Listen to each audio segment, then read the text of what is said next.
All right, guys, we got a 2013 Honda Accord, 4-cylinder, Earth Dream engine. This is 2.0 liter, I believe so. 2.4 liter, right there. So we got a code P0420, which is for this catalytic converter. Okay, so what I spoke with the customer is we are not going to change the catalytic converter. It's a $1,400 job. If I do change the catalytic converter, I have to change the oxygen sensor here and the downstream oxygen sensor. So what we're going to do here is we are going to order a new sensor.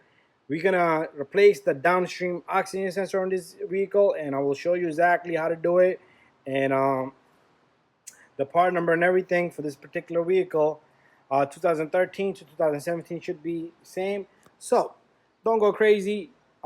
Replacing the catalytic converter first. Take care of the oxygen sensor before that. So let's go underneath the vehicle. Right here, you see this is the front left tire. That's the front right tire. Right there's an engine oil drain. Right over here is your sensor. So what we're gonna do here is let's put our light right here. Very simple and easy.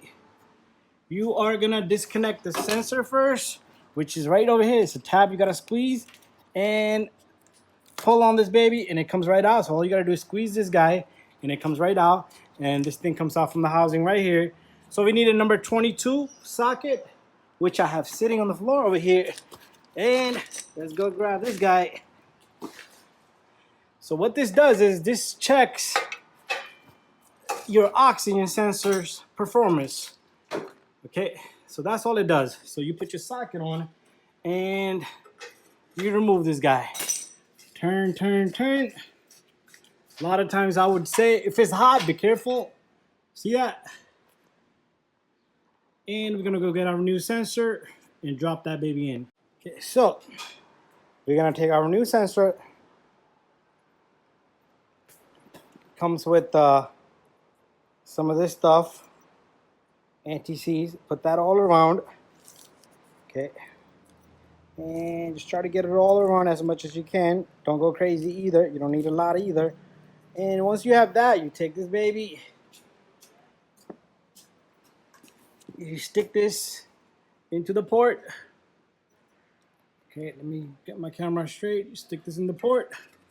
You turn, turn, turn until you capture the threads.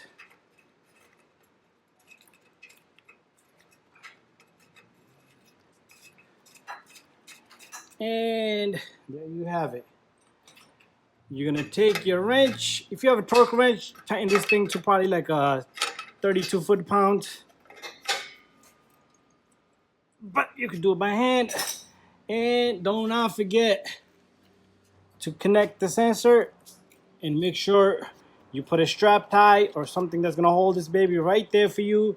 And you can even squeeze this guy and it will never come out. And after that, all you do is reset your light and you're all set to go. Thank you for watching. If you guys have any questions, don't hesitate to send me a message. It's always worth a try putting a sensor before you replace the catalytic converter, because you do regardless got to change the sensor if you change the catalytic converter.